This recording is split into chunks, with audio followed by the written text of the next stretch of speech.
Despite having a population of only 2 million and being almost landlocked in a spectacular corner of the former Yugoslavia, after the fall of communism, Slovenia burst onto the world scene, punching way above its weight. In Europe, it's famous as a tourist destination, and its transformation was so successful it earned the epithet, the Balkan state that works. Beyond Europe, it's known in politics for Melania Knaus, now known as Melania Trump. Perhaps the greatest cyclist of all time is from Slovenia. And not so many neo-Marxist philosophers have hit movies made about them, but Slovenians do. Are we aware that when we buy a cappuccino from Starbucks, we also buy quite a lot of ideology? In this film, we're going to tell you about the history of Slovenia and how it managed to emerge from the disintegration of Yugoslavia so successfully and so quickly. What makes it different from the other former Yugoslav countries? And has it managed to navigate the political and economic challenges of the region and sustain its high position? How far back can we go? The flag features the Slavic tricolor, and the name of the country contains the word Slav. The Slovenes are a Slavic people, like the Poles, the Czechs and the Croats. They arrived in the Alpine foothills in the 6th to 7th century AD. They settled there as far as today's Carinthia, so modern-day Austria. And, for example, the second largest Austrian city, Graz, was originally a Slavic town, Slovene to be precise. The Slavic duchies of that region, including Carantania, in the Middle Ages would ultimately fall under Frankish domination, and the territory would end up in Austria-Hungary. However, the local peasants would hold on to a measure of self-government until as late as the 19th century, when Europe was washed over with a wave of nationalist movements. But for the Slovenes, this process was not so straightforward, as until the beginning of the 20th century, some Slovenes were in favor of a South Slav society and supported the Croat-centered Illyrian movement.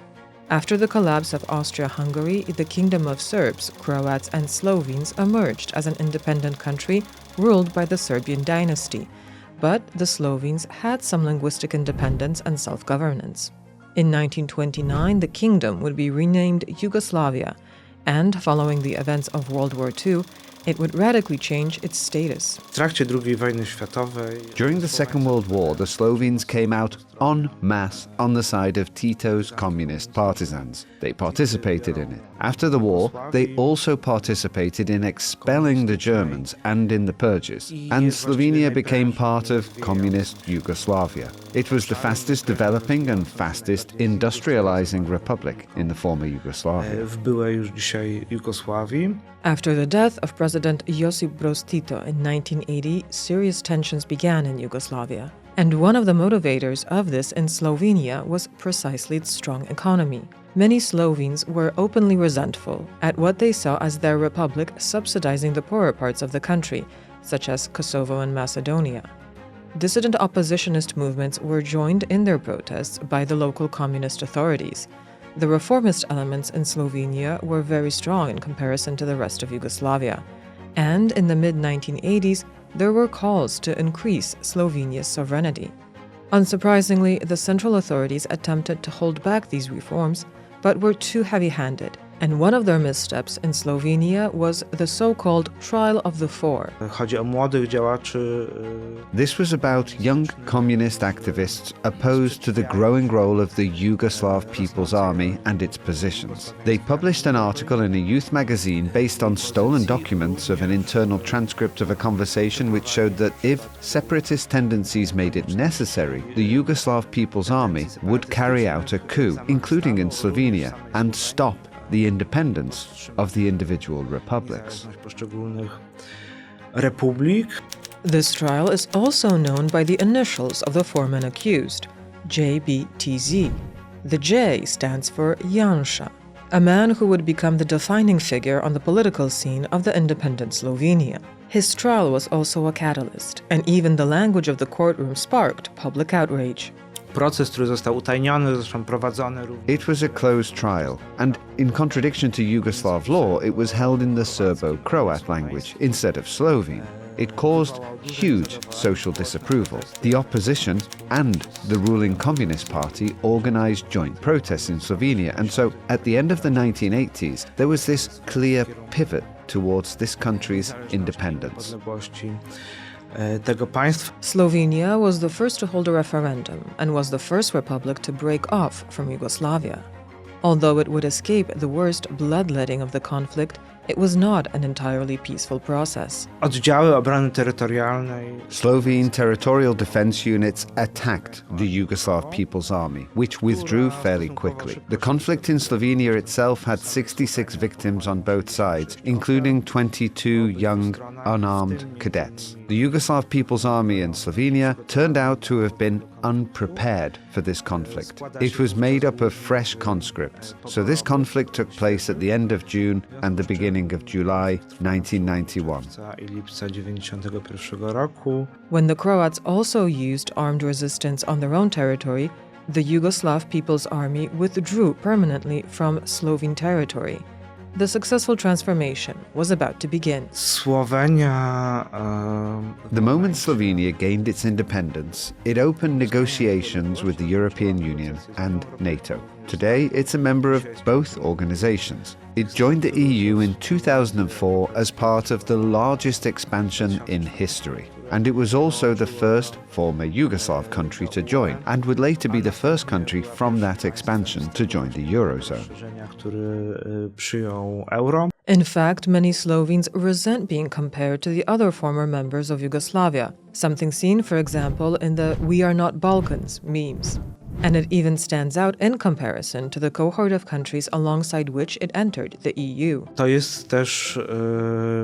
It's also one of the most developed countries in economic terms, with fairly high per capita GDP at around 35,000 euros. Slovenia's economy is based on industry. This means factories producing car parts and assembling cars. There's the Renault factory in Novo Mesto. There are pharmaceutical plants for whom the countries of Central Europe are among the biggest importers. The biggest company in this field is Koper.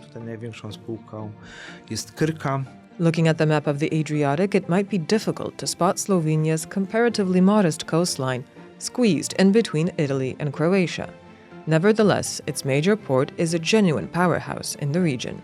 The port in Koper is one of the biggest in the whole of Central and Southeastern Europe. It receives mainly Chinese products, of course, but also American, and it now has rail links and logistics reaching far beyond the areas of both the former Yugoslavia and the former Austria-Hungary, because products imported from China to Koper travel on to places such as Poland, the Czech Republic, Slovakia and Hungary. It's one of the fastest developing ports in the region. And Slovenia's strength in this industry has not gone unnoticed by its neighbors. A Slovene company recently bought a shipyard in Rijeka in Croatia, one of the largest in the Adriatic in the Austria-Hungary era. It was completely abandoned, and the Slovenes wanted to reopen it and regenerate it. And this made their neighbors, the Croats, a little jealous. Let's now return to one of the main catalysts of Slovenia's independence, Janša. He became the independent Slovenia's first Minister of Defense and would hold that office twice before being elevated to Prime Minister, a feat he would manage on 3 separate occasions. He's been compared to Donald Trump, and at first glance, he might seem to fit neatly into the category of European right-wing populists, alongside, for example, Hungary's Viktor Orban and Slovakia's Robert Fico. However, there are some important differences. It's not so clear-cut today, but he used to be closely linked to Viktor Orban in his early period. They were incredibly close. Nonetheless, when the war broke out in Ukraine, Janša was one of the first to travel to Kyiv, and he spoke out clearly against Russian aggression. But Janša's links to Viktor Orban did harm him politically, though in a way which reveals one of the most important values for the Slovenes. There were also citizens opposed to the destruction of protected areas during the construction of a railway linking Budapest to Koper. In fact, Slovenes attach great importance to the natural environment, in particular the mountains and the lakes.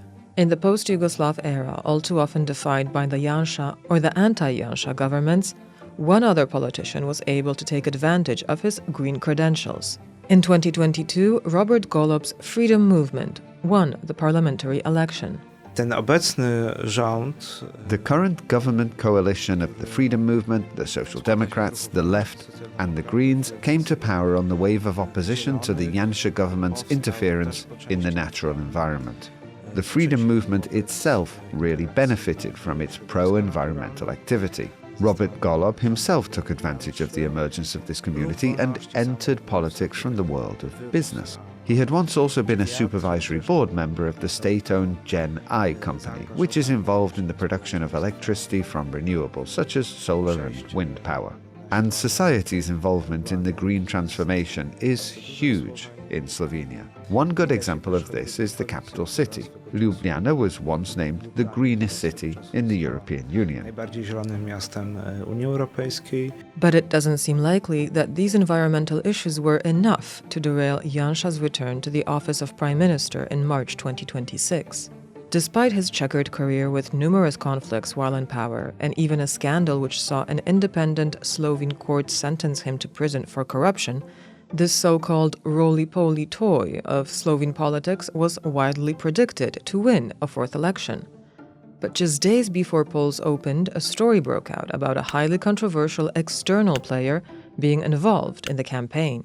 Kilka tygodni przed tymi wyborami pojawiły się nagrania. A few weeks before the election, recordings came out which featured the voices of politicians from the ruling coalition. But both government politicians and also SOVA, Slovenia's intelligence and security agency, stated that the recordings had been manipulated. Not long after, something interesting happened concerning a left-wing NGO linked to the EU-level women's rights and pro-youth My Voice, My Choice movement. It claimed to have information that Janez Janša had met representatives of the Israeli Black Cube private intelligence agency at SDS's party headquarters. There was a lot of media pressure, and the intelligence services also published information from an investigation it was conducting. And there was also pressure from the state prosecutor. Finally, Janša admitted to the meetings, but claimed they were purely social meetings. SOVA claimed that there had certainly been some external interference in the election campaign. And so, even though Janša had been leading in all the opinion polls, this case most likely led to his defeat, because Slovenes have a strong feeling they are different, and they also supported the incumbent Golob government's policy, which was very pro-Palestinian. Goloba, która była bardzo pro-palestyńska. Despite its successes, the country is also struggling with more mundane challenges, such as high property prices and tensions with minorities, recently in particular with the Roma. But with its per capita GDP far above that of, for example, Croatia and Serbia, and chasing that of countries such as Spain and Italy, perhaps it still deserves its moniker as the Balkan country that works. Thanks for watching. If you enjoyed this film, why not try one you can see on screen now?